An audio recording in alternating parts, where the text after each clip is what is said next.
Hello super investors, बात करेंगे वारी रिन्यूएबल टेक्नोलॉजीज़ के बारे में और क्वार्टर 2 का रिज़ल्ट कैसा आ सकता है उसके बारे में भी बात करेंगे।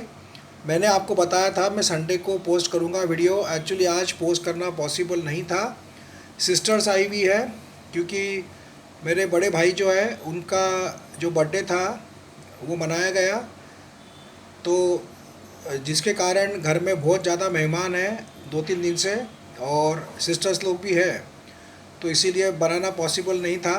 बट सोचा कि नहीं, मैंने कहा था संडे को बनाऊंगा, तो इसीलिए ये वीडियो बना रहा हूँ। Sorry for the delay friends.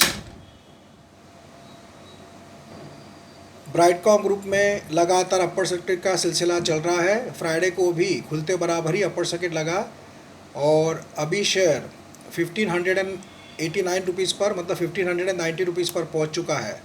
Important है क्वार्टर 2 का रिज़ल्ट जो कि मंगलवार को आने वाला है, 5 नवंबर को, 5 नवंबर को आने वाला है। फ्रेंड्स, मैं आपको याद दिला दूँ, कंपनी का क्वार्टर 1 का रिज़ल्ट, जून क्वार्टर का 236 करोड़ का रेवेन्यू हुआ था और प्रॉफिट हुआ था 28 करोड़ का, और सितंबर 23 में 18 करोड़ का प्रॉफिट था।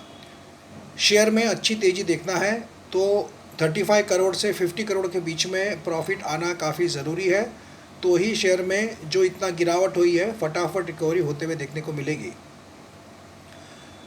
कंपनी ने क्वार्टर 1 के रिज़ल्ट का जो थोड़ा सा पुअर परफॉर्मेंस जो आया था, उसके लिए कंपनी ने कहा था कि इलेक्शन का पीरियड था और लेबर लोग नहीं कम पड़े उनको, जिसके कारण ऑर्डर हाथ में रहते हुए भी वो एग्जीक्यूशन नहीं कर पाए थे।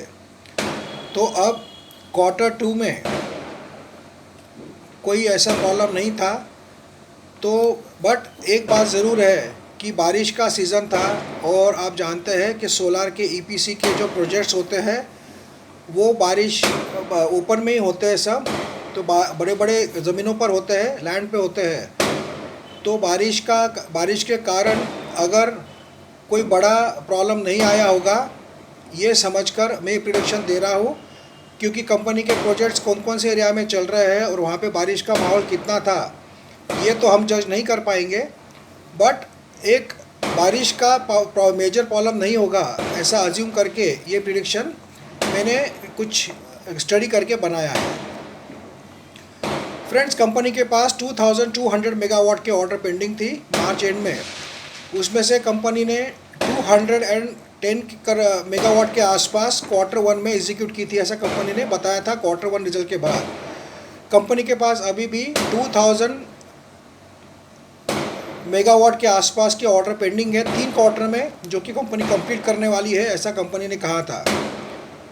कंपनी के हिसाब से अगर हम लोग पकड़े तो सितंबर क्वार्टर में कंपनी अगर 300 मेगावाट के आसपास एग्जीक्यूशन करती है तो कंपनी का प्रॉफिट 35 करोड़ से 40 करोड़ के बीच में आ सकता है।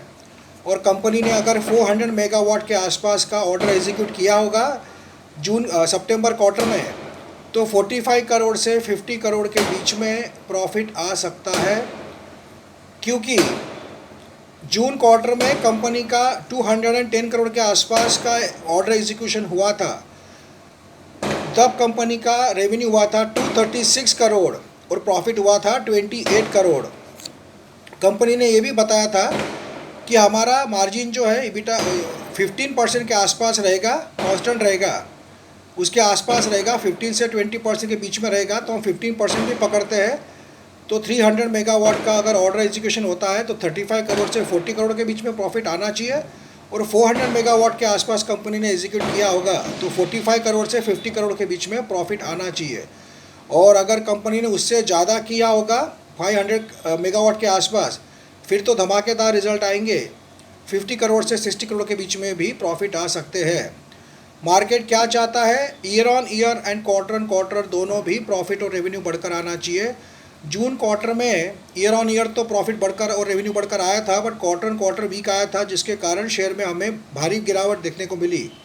क्योंकि पी जो करेक्ट होता है, year on year quarter on quarter profit बढ़कर आया तो ही पी कम होता है, और पी कम होगा तो ही शेयर में तेज़ी बरकरार रहेगी। तो मुझे ऐसा लग रहा है कि 35 करोड़ से 50 करोड़ के बीच में प्रॉफिट आना चाहिए अज्यूमिंग कि बड़ी कोई बारिश की प्रॉब्लम नहीं है, बताए कंपनी इस क्वार्टर में कि भाई बारिश बहुत थी जहाँ पे हमारे ऑर्डर्स एग्जीक्यूट नहीं हुए, ऐसा कंपनी की ओर से अगर कुछ नेगेटिव फीडबैक नहीं आया तो रिज़ल्ट शानदार आ सकते हैं। 35 करोड़ से 50 करोड़ के बीच में भी अगर प्रॉफिट आया तो तेज़ी बरकरार रह सकती है।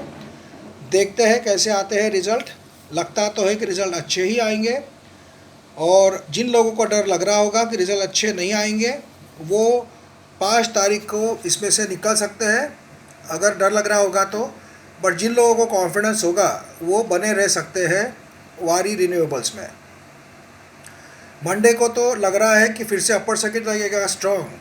ट्यूसडे को हो सकता है, क्या हो सकता है वो आपको मैं मंडे को बताऊंगा, मतलब कल बताऊंगा। बट मुझे ओवरऑल जो लग रहा है रिज़ल्ट अभी अच्छे ही आना चाहिए, year on year and quarter quarter. देखते हैं क्या होता है। Thank you friends, and happy new year and happy Diwali once again. Thank you friends.